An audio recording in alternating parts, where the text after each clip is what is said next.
Olá, boa tarde. Good afternoon. Hi, everyone. Hello. So I'm Alexandre Soncini, one of the co-founders of VTEX, and I'm here with Olivier. In this panel, we are going to talk a little bit about composability and how it's playing a key role in the test and trial strategies of companies, helping them to work with no CAPEX and very little OPEX. So Olivier, before we start, first, thank you very much for being here with us. And before we start talking about your IT investments and strategy, let's talk a little bit about this French multinational Carrefour. So could you introduce yourself a little bit, talk about Carrefour, and also how important is Brazil for the operation, please? Yes, sure. First, thanks for having invited me here today. So my name is Olivier Gibert. I live in France. I'm 50 years old. I've been working in technology for around 25 years. I joined Carrefour almost 9 years ago. I started with French IT teams. I was the lead architect, leading a team where we completely replatformed the French e-commerce. And then after 5 years spent there, I joined group teams to also enable transformation at group level. Few words about Carrefour. So currently Carrefour, we are operating in more than 43 countries, directly or through franchisee. We opened Israel last month, for instance, with 50 countries. We have a total number of employees, a bit more than 335,000 people, and we are running a bit more than 14,000 stores worldwide. In terms of revenue, last year we achieved a bit more than 91 billion euros, and if we focus on e-commerce, our total GMV for e-commerce was a bit more than 4.2 billion euros. So, and we still have strong ambition on that because we have a target of 10 billion end of 2026. Last word and important word about Brazil. Brazil is currently becoming the #1 country for us. Last year we made the acquisition of Grupo BIG, and now we are having a total number of employees a bit more than 137,000. And we have a strong growth there. We are still continuing to push for having such growth for the coming years. We recorded last year a bit more than 38 billion euro sales. So definitely Brazil is becoming the #1 country for Carrefour. That's super great to hear as we are here in Brazil. So let's talk a little bit about the digital strategy of Carrefour. What can you share with us about that?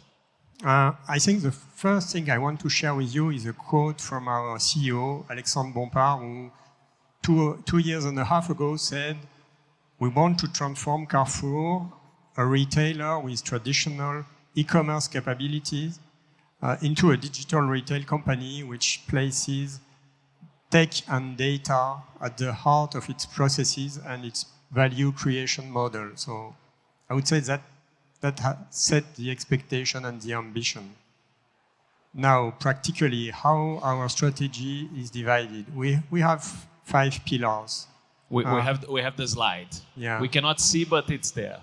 Yeah, so we have 5 pillars which are describing our digital strategy.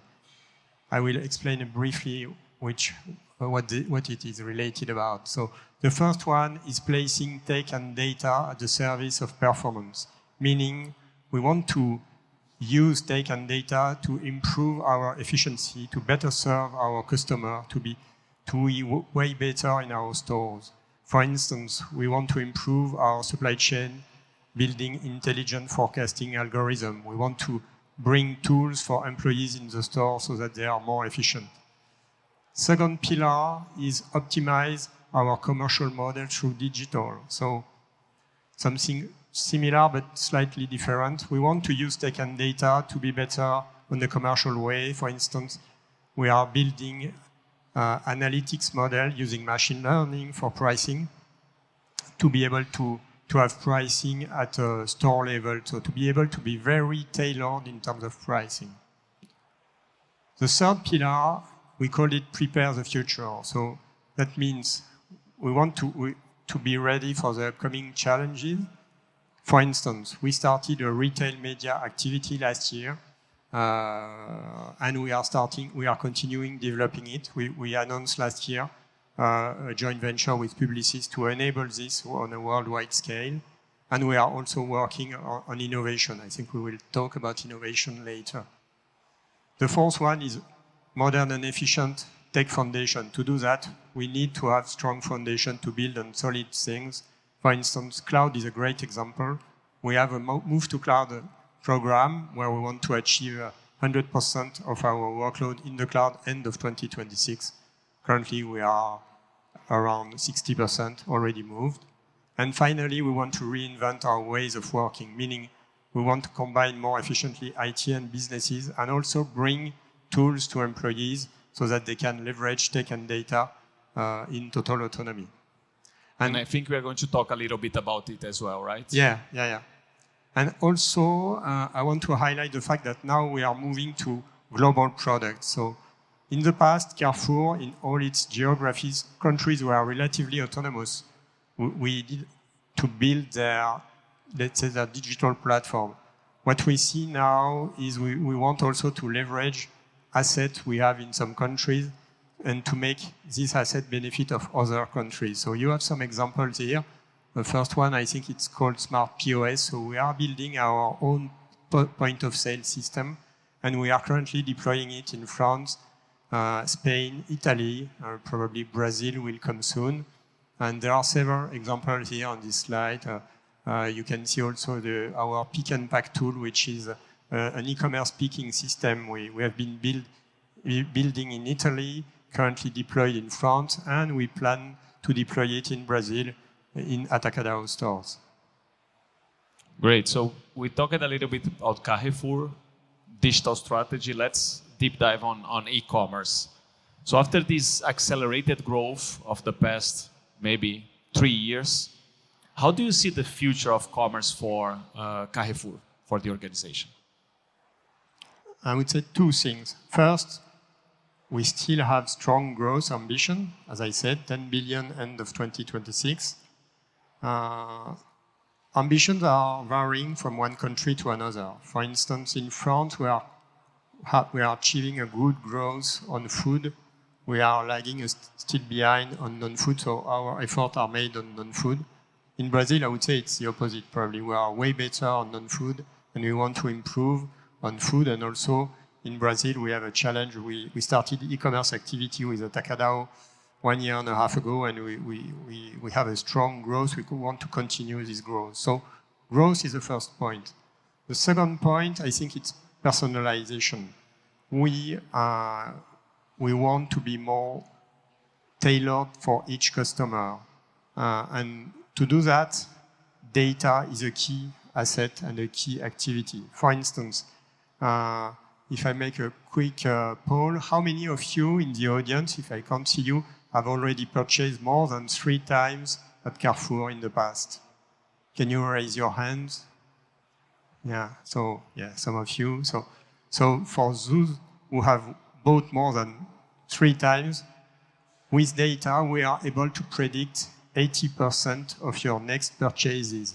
80%. So good and bad news, I would say.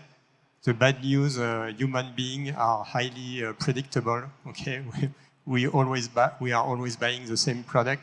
Good news for us is that knowing that we have better data to serve you and to propose personalized things such as promotions, such as displaying contextualized catalogs, etc.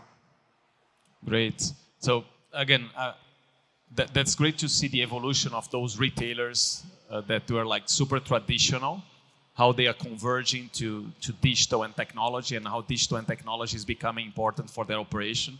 So again, I am an engineer. You are the global CTO of Carrefour. It's difficult not to talk about technology. So we are going to talk about composable commerce, as most of the previous sessions they've talked about it.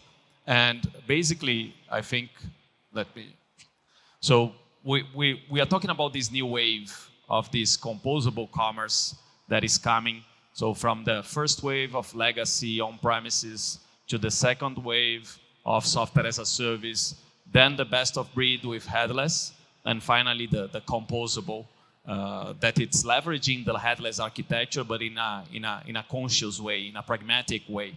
And that's what we are going to talk about. So this is not an easy switch for the CIOs and CTOs that were like used to manage IT resources, but this is adding a lot of value to the business, and that's great. So how are we going to take the CIOs and CTOs out of their comfort zones from the past 10, 20 years to make them adopt this new technology? And what was your goal behind adopting a composable commerce architecture? Because Carrefour adopted a composable commerce architecture and ditch the heavily customized monoliths that you had before. I would say we didn't do it for tech reason. Because I don't think composable architecture is a target. It's probably more a way to achieve a target which is for us better serving our customers. So that's why we switched to that, because we were seeing that having monoliths, it was very complex to be well serving our customers. So I think three main reasons. We wanted to provide a first-class shopping experience to our customer, which wasn't the case before. When we wanted evolution, it took too many times, etc. We wanted also to ensure that our platform were highly available and scalable enough, okay, to be sure that we can provide a customer a shopping experience for everyone. And finally, we wanted to have speed to market. It wasn't affordable for us to wait, 6 months before delivering a new feature which was expected by many of our customers. So to summarize, business expectation and the will to better serve our customer has been the key driver to move to composable. And moving a little bit outside of the script, talking about, because everything is about customer, right? So everything that we are doing behind the scenes is to make sure that we improve the customer experience. And you're talking about speed to market, you're talking about agility, you're talking about how composable can help on that. So Carrefour is very customer-centric, right? Can you talk a little bit about it, about the culture? I think it's a key point for us to. I would say we have at Carrefour. How do we model the company? In fact, we can imagine a pyramid, a reverse pyramid. So at the top you have a huge base, first layer, which is the customer. Then below, you have another layer, the employees, okay? Then you have the top management, and then you have the suppliers, okay? And the goal is to better serve the customer. So employees at the service of the customer, top management is at the service of the employees and the customer, and that's how it's working. So culturally speaking, everyone is focused on how do we improve our level of service we provide to the customer, and it's guiding our daily decision. Amazing. And everything with technology, right? So technology is the one that enables all that to happen. So continuing talking about composability and architecture, we are going to see, this is the architecture of, the high-level architecture of the Carrefour project here in Brazil. And so how has Carrefour implemented composability in its business? Could you give some real examples? I was talking with you and you were talking about that before doing that in Brazil, you also did that in France, right? Yeah, exactly. We did that when I was working for the French IT team. We did that 5 years ago. At that time, we had a monolith, okay, and we had the same experience on everyone. So it was difficult to evolve, slow. So how did we do that? We chunked the monolith into several parts. We decided first to focus on the front end, because for us, having control on the front end and being able to adapt quickly the customer experience was key. So we started to build something new front end, new UI layer. We plugged it to the monolith. Then we focused on the search engine. Honestly, at the time on search, we were nowhere. Our search engine was not working good enough. So we decided to build a new component, which was search and publication. We picked, let's say, a technology layer, and we put on top of it a specialized retail layer to provide retail-focused features, such as facet, etc., having a good autocomplete features, etc. And then once these two parts were done, we focus on the rest, I would say the checkout, the cart, etc. And it took us, it's a journey. It took us around, I would say, 5 years to do everything, food, non-food, marketplace, etc., until it was totally migrated to this composable approach. Great. And with the experience that you had on Carrefour, what do you think are the main benefits of composability for retailers? I think the first one is, as you have module, you can work in parallel. So you have a faster time to market. You can improve your search on one side, improve your authentication part on the other side, being better at promotion, etc. So this is the first point. You will have also more frequent deployment because you have several teams, so you are deploying faster. And with Composable, you have also the ability to combine best-of-breed solution. You can say, okay, on my platform, I don't know, my search engine or my CM is not good enough. I want to improve it. So you have the ability to say, okay, this part I will remove it and pick another one. With a monolith, you have to take everything, and so you don't have this simplicity or the way to adapt so easily. So that's for me the main point. And you talked about that you can deploy fast. Yeah. You can have faster deploys. So this new economy, we need to try to do things with no CAPEX and with little OPEX, right? So all companies are trying to continue to increase their revenue, but with profitability. So how these test and trial strategies and this fast deploy also help the company towards their goals? I think maybe I will explain a bit later. For instance, in France, we are leveraging what we call digital factories, who are structures where people are working to deliver value on a specific domain. And these digital factories are not entitled beginning of the year to deliver this and that. In fact, they have to deliver value with a defined budget, but they can adapt. Okay, they can change the plan during the year and take into account the values they deliver. So I don't think you can run and evolve an e-commerce business with zero CAPEX. Honestly, that's a challenge. But you can, I think you can benefit from existing solution which can accelerate the fact that we bring value to the customer, because we have packaged solutions. So I would say it's not simple, but you simply have to plug them in your ecosystem. That's great. So let's move on and talk about some real examples of how composability helped Carrefour. So this slide shows a campaign that was made by Carrefour during Big Brother Brazil 2023.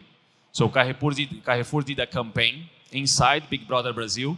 So during the announcement of the campaign, they have this traffic spike. So this is the traffic spike that Carrefour had in their website while they were doing the live campaign in Big Brother Brazil 2023.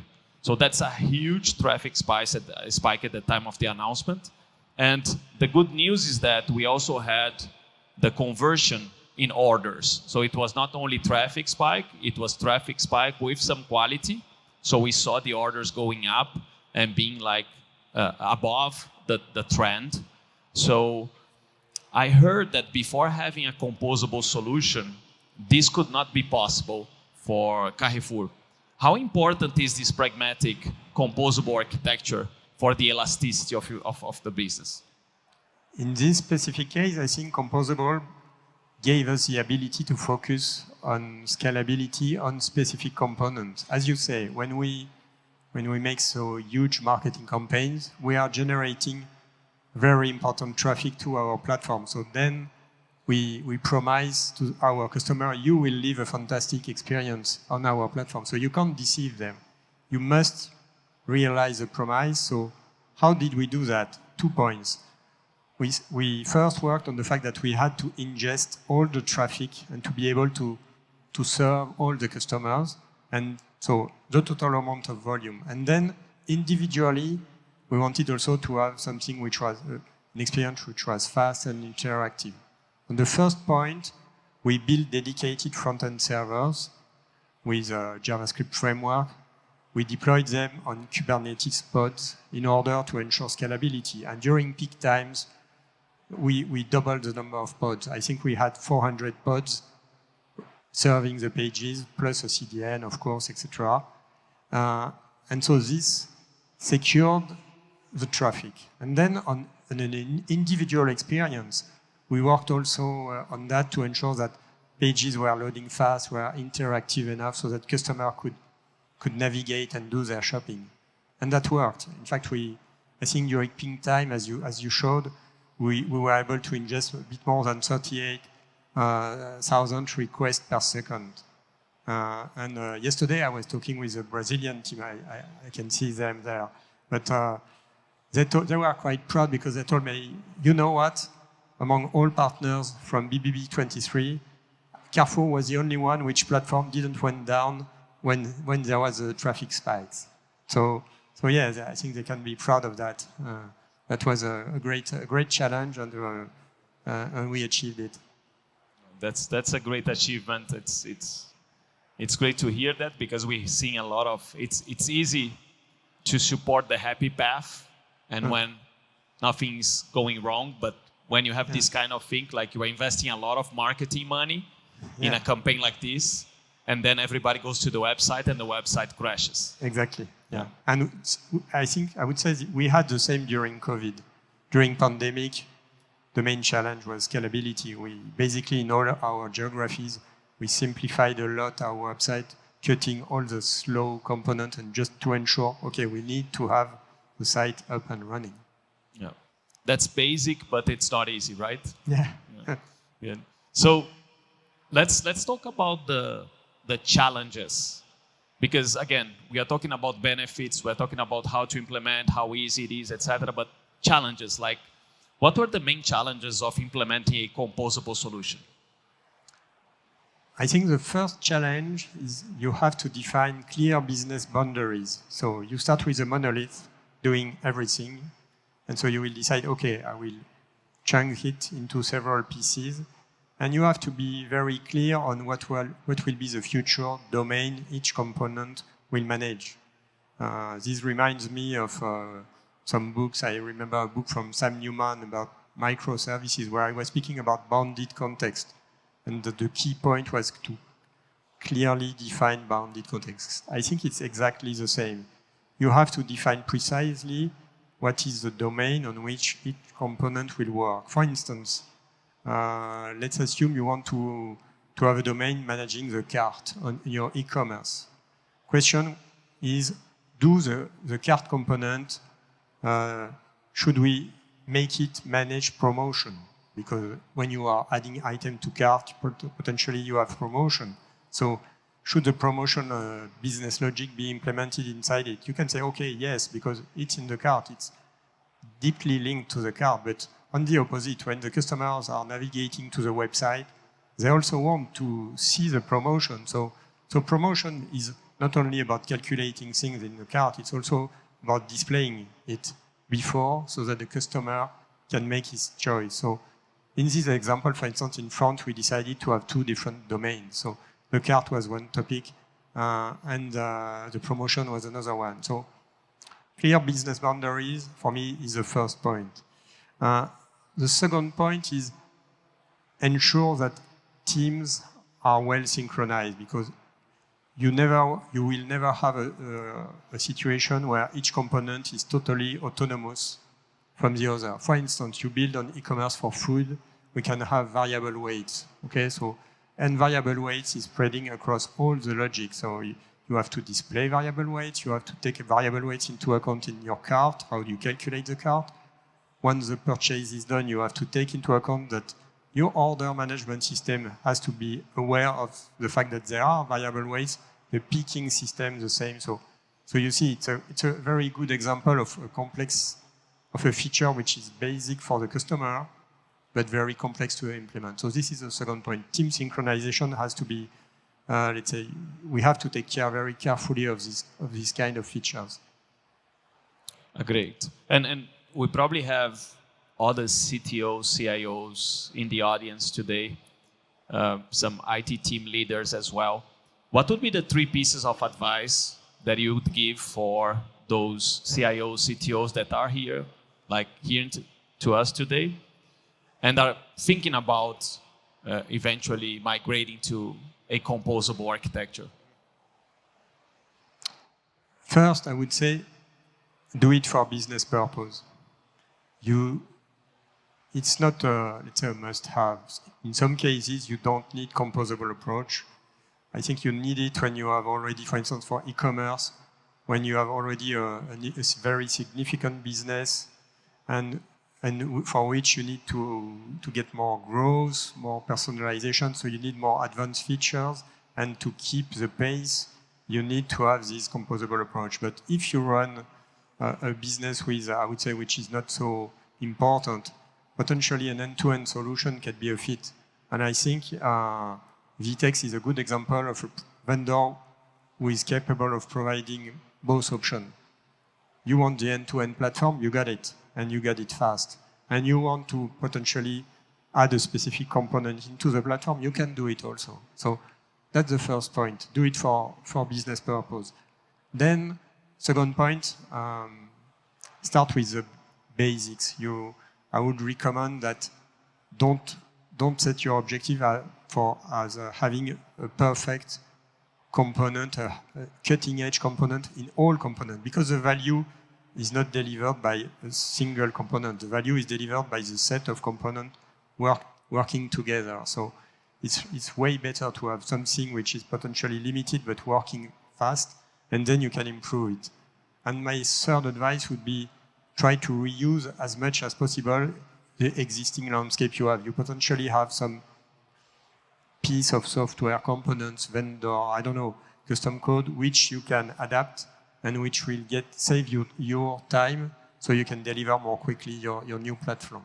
That's what we did in France, for instance. We had a CMS which was already in place and we were able to integrate it. Same for the front end. We didn't start from scratch. We integrated some preliminary work we did some years ago. No, great. And on that path, this shift from on-premises and legacy solutions, so we had a lot of in-house and proprietary systems that we are shifting to the composability. It will incur in less headcount in the IT area, so less engineers, less developers. But for many years, those CIOs and CTOs, for them, power was increasing their headcount. So as more headcount as they had, as more power as they had inside the organization.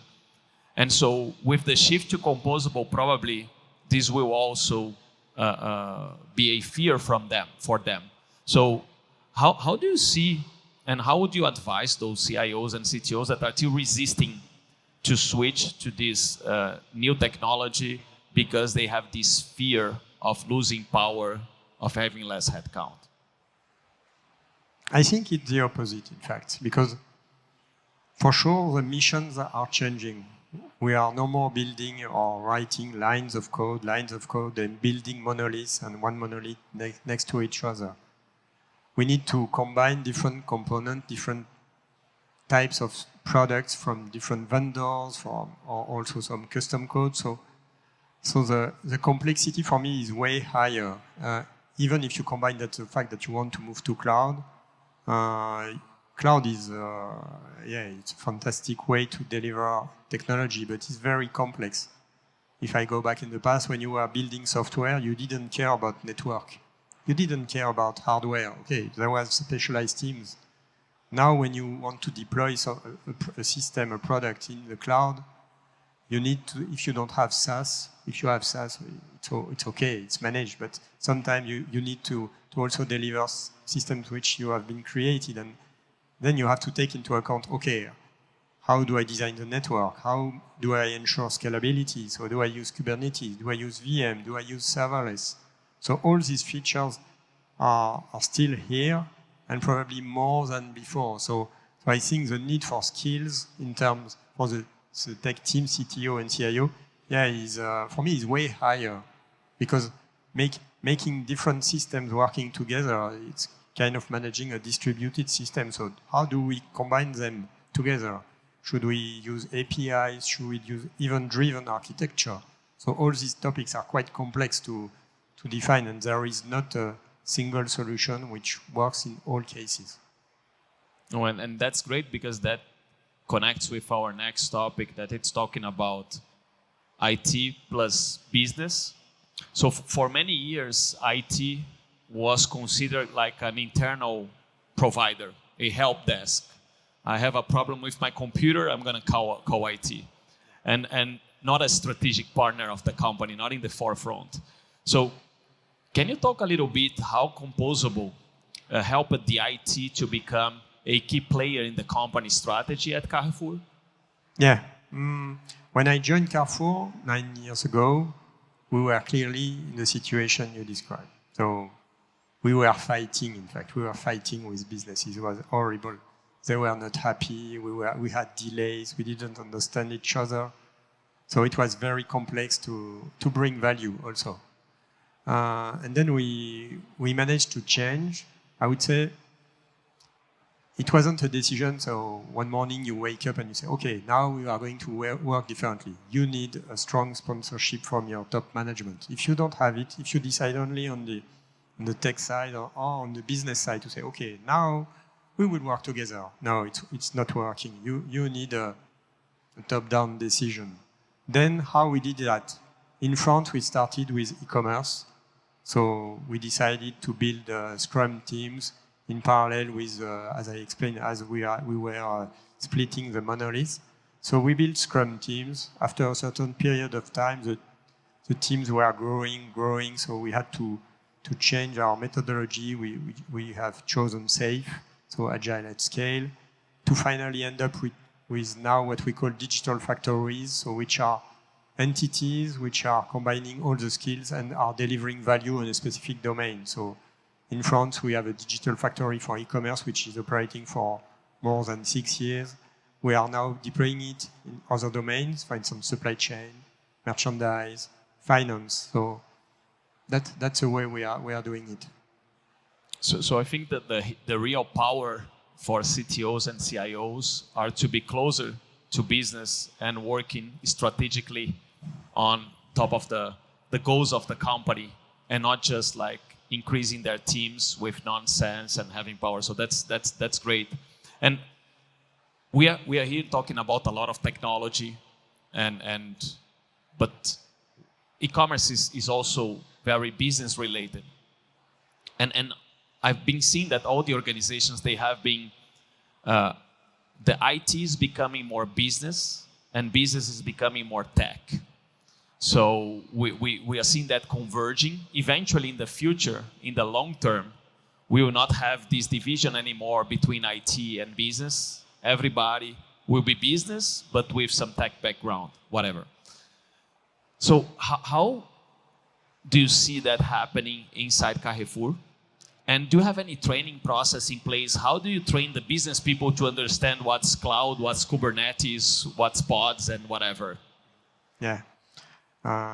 First, I would say we do not request business team to code. Okay, I think that's a good news for them. I think it's also a good news for the tech teams. Our approach is more to combine all the required skills to work together. So our approach, we call it 4 in a box.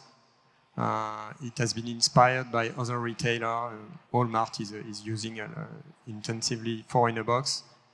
How does it work? The idea is for each initiative to build a team which will combine 4 kind of skills. First one, business, then product, then tech and data, and then design. So if I zoom a bit more, business teams are in charge of defining their problem, explaining what is my problem, what do I have to do which I can't do now. Product teams are in charge of defining the solution from a product perspective. So it's no more the business team who will say, hey, I found this vendor, or I had a dev who did some shadow IT, and that's great. So product team are building the product and defining the life cycle of this product. Tech and data team are here to implement it, whether it's a vendor product which we have to configure and integrate, or some piece of custom code because or machine learning, a model to train, etc. And finally, the design team is here to take care of the user experience. We generally do that for customer-facing application, but for internal application, it's probably never the case. And that's a wrong idea because we've seen that, for instance, when we were speaking about global product, I was showing you the picking app for e-commerce. So this application has been initially built in Italy, and then when France took it to implement it, we had also a design review. Honestly, the team was saying, oh, no, you can have a look at it, but I think it's okay. And in fact, the design teams, they worked together with the pickers in the store, and they were able to identify lots of improvement we put into the application. So that's the main point. No, and I like this approach because on one hand, the business goal is to define the problem to be solved and not to bring a solution, right? And then we have the PMs, the product managers, that are the ones understanding the size of the problem, the complexity on how to translate this problem in tech and bring that to the tech people, to the designers and say, guys, now you need to figure out a solution and bring it back to us. Exactly. And that's a flying wheel. So. Yeah, exactly. No, that's and great. And about training, so we have trainings on that. I would say we have two kinds of training. We have what we call awareness training. So, because, for instance, last year in France, we trained 85,000 people to digital. All the employees in the store, all the employees in the warehouse, to explain them how digital can improve their day-to-day work. We did something similar with executive. We had a training program which was called Data for Executive. We trained the top 200 managers from Carrefour worldwide to data and AI. 2 days, focus on that, hands-on session, big query, blah, blah, blah, machine learning. The idea was not to make them code, but to make them aware of the potential of data in this case. And related to Foreigner Box, for sure we have product training because you don't invent how to be a product manager. You have to be trained. So it's also something we are working on. That's good. And what do you think are the key elements? Data is one probably, but what do you think are the key elements to make this collaboration between IT and business very successful? The first point, I think, we've seen it at Carrefour. You can't decide it at a, let's say, operational level. It's a change at company level. In our case, our CEO is convinced that tech and data is a key lever to reach our 2026 targets. Okay, so there is no more discussion about technology is a cost. We have to reduce it. Technology is a way to deliver the strategy. And then, so once you have the sponsorship from your management, then you need to align everyone on the strategic priorities of your company to be sure, okay, this is what we want to achieve. And to do that, to monitor that, in our case, we are using OKR, objectives and key results, which we are deploying. Idea is to define yearly objectives with, let's say, intermediate key results. So we are able to track, and key results are not, it's business oriented, okay? I want to improve my NPS from 20 up to 40 by end of this year. And you have different key results, intermediate, so that you can track that. No, that's great. And you talked about the culture between IT and and business that in the past was a pointing fingers culture, right? So IT was not delivering, so that's why business was not reaching their goals, and that was this vicious cycle happening. But talking about this new phase, what are the main challenges? So I'm assuming that there are still challenges between this collaboration.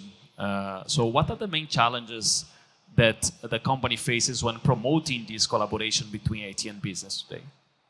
I think the first one is to rebuild trust between IT and business.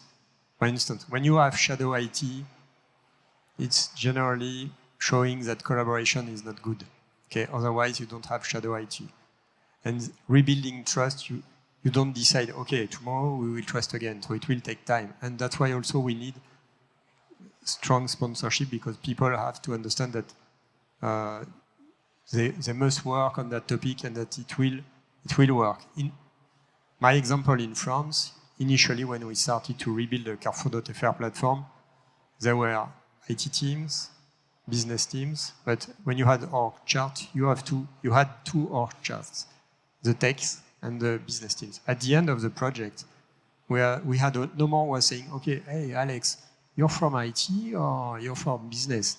We were working all together on e-commerce, so that's a key point. So rebuilding trust is a very important point. And linked to that, as we are moving to 4 in a box, we are redefining roles and responsibilities. And so we need to ensure that all people stick to their new role. For instance, business is no more coming with a solution.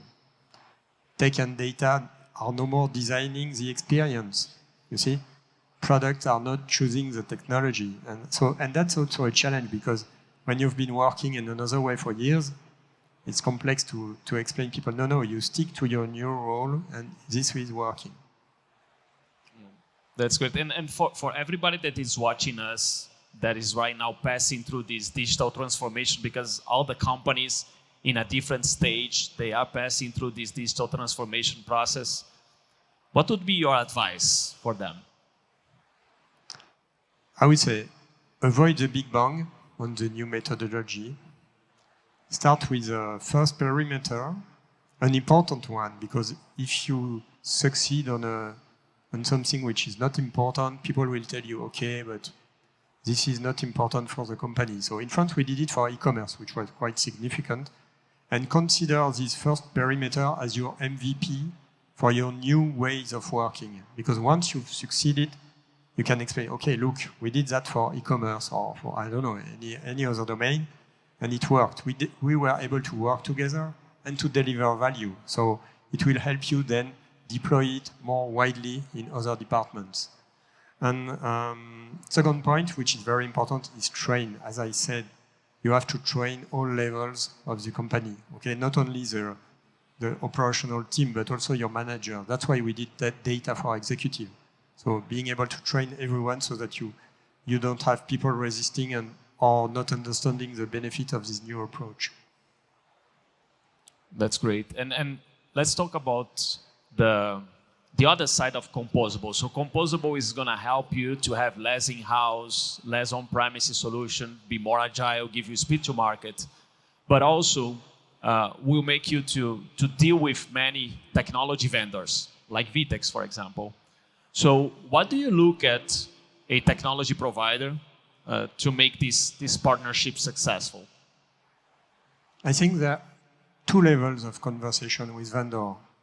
The first one is here to ensure that day-to-day operations are running well. If you have issues with one of your vendor, you will have your brain polluted by that, and even if the vendor has great initiatives, you will be kind of reluctant. Okay, no, I prefer, can we fix first the day-to-day issues? So that's the first topic. And to do that, you need to have a close collaboration with all your partners.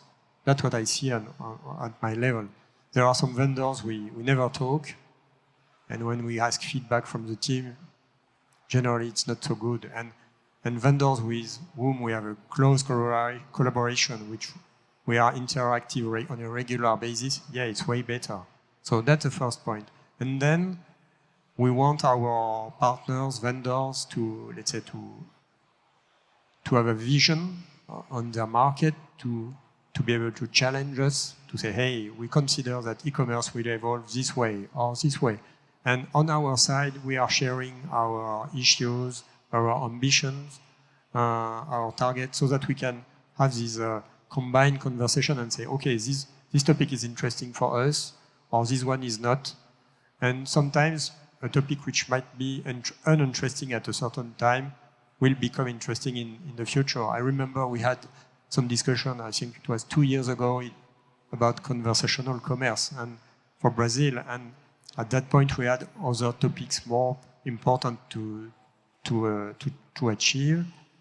So the idea was good, but it was not the right time. And when we met, I think 2 months ago, he said, yeah, now it's time to move forward. So that's the essence of the collaboration.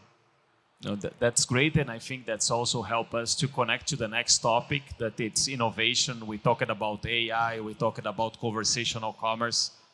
So, as a company that was founded in 1959, right, 60 plus years old, that mostly sells commodities like food, fresh food, etc. How do you foster innovation inside Carrefour, and how important it is to differentiate yourself from the competition? I think first, innovation has always been in our DNA. As you said, we are a company a bit more than 60 years old. We invented the first hypermarket it was 60 years ago. It was in 1963 in Sainte-Geneviève-des-Bois with the concept of having everything under one roof.